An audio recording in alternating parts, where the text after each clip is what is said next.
திருப்பதி தேவஸ்தான லட்டில் விலங்குகளின் கொழுப்பிலிருந்து தயாரிக்கப்பட்ட நெய் பயன்படுத்தப்பட்டிருக்கிறது என்ற செய்தி இந்தியாவையே உலுக்கிய நிலையில் இந்த லட்டு விவகாரத்தில் தேவையில்லாமல் வாண்டடாக வாயை கொடுத்து தமிழ் நடிகர் கார்த்திக் அவர்கள் வாங்கி கட்டியுள்ளார்.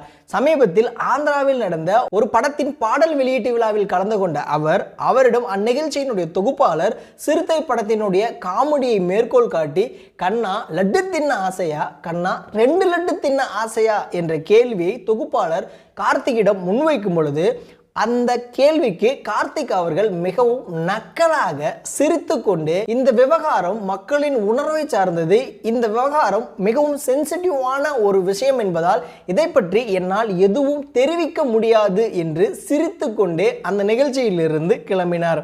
இந்த நிகழ்ச்சி நடந்த மறுநாளே பவன் கல்யாண் அவர்கள் இந்நிகழ்வை மேற்கொண்டு பேசியுள்ளார் என்று எண்ணிய கார்த்திக், பவன் கல்யாண் அவர்கள் லட்டை சமூக வலத்தில் மிக கேலியாகவும் கிண்டலாகவும் பேசி வருகிறார். சமீபத்தில் நடந்த ஒரு படத்தினுடைய பாடல் வெளியீட்டு விழாவில் கூட இந்த லட்டு விவகாரம் என்பது மிகவும் கேலியாகவும் கிண்டலாகவும் பேசப்பட்டிருக்கிறது என்று பவன் கல்யாண் கூறிய நிலையில், பவன் கல்யாண் தன்னை தான் கூறுகிறார், நாம் சிரித்தது மிகவும் தவறு, நாம் தான் தவறு செய்து விட்டோம் என்று வாண்டடாக நடிகர் கார்த்திக் அவர்கள் பகிரங்கமாகவும் மன்னிப்பும் கேட்டுள்ளார். இதில் நகைச்சுவை என்னவென்றால், பவன் கல்யாண் கூறியது வேறொரு நிகழ்வை மேற்கோள் காட்டி அந்த சம்பவத்தை பற்றி பேசியுள்ளார்.